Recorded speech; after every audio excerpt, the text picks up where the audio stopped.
படிச்சாலும் அதிக மார்க் எடுக்க முடியல அப்படின்னு சொல்லி கேட்குறாங்க நிறைய பேர்.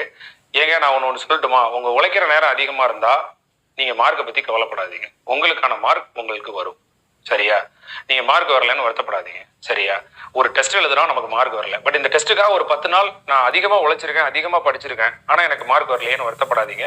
நீங்க உழைக்கிற நேரத்தை அதிகமா கொடுத்துட்டே இருந்தீங்கன்னா ஒரு சிலருக்கு உடனே மார்க் வரும், ஒரு சிலருக்கு இன்னும் 4-5 தேர்வுகள் எழுதினாதான் வரும். நீங்க இதனால அடுத்த நாளே நீங்க உழைக்கிறத கம்மி பண்ணிட்டீங்க, இல்ல உங்க ஸ்ட்ராட்டஜியை நீங்க மாத்திட்டீங்க அப்படின்னு சொன்னா நிச்சயமா நீங்க அடுத்து புது ஸ்ட்ராட்டஜியை கத்துக்கிறதுக்கு ரொம்ப நாள் ஆகும். அதனால நம்பிக்கையோட படிச்சுட்டே இருங்க. வெற்றி அப்படிங்கிறது, அந்த வெற்றி அடைய ஒரு 1000 hours தேவைன்னா, நீங்க இப்ப இந்த தேர்வுக்காக ஒரு 100 மணி நேரம் நீங்க படிச்சிருக்கீங்கன்னா மீதி 900 மணி நேரம் படிச்சா போதும். அவ்வளவுதான் இல்லையா? அப்போ தோல்வி அப்படிங்கிற அந்த படிகள்ல ஏறிதான் வெற்றி அடைய முடியும். அதனால கம்மியான மதிப்பெண்கள் நம்ம எடுக்கிறோம்னு நினைக்காம ஒரு குறிப்பிட்ட பர்சன்டேஜ் நம்ம கம்ப்ளீட் பண்ண நிச்சயமா ஒரு நாள் நம்ம முழுமை அடைய போறோம். அந்த நம்பிக்கையோட எல்லாரும் படிங்க. சரியா?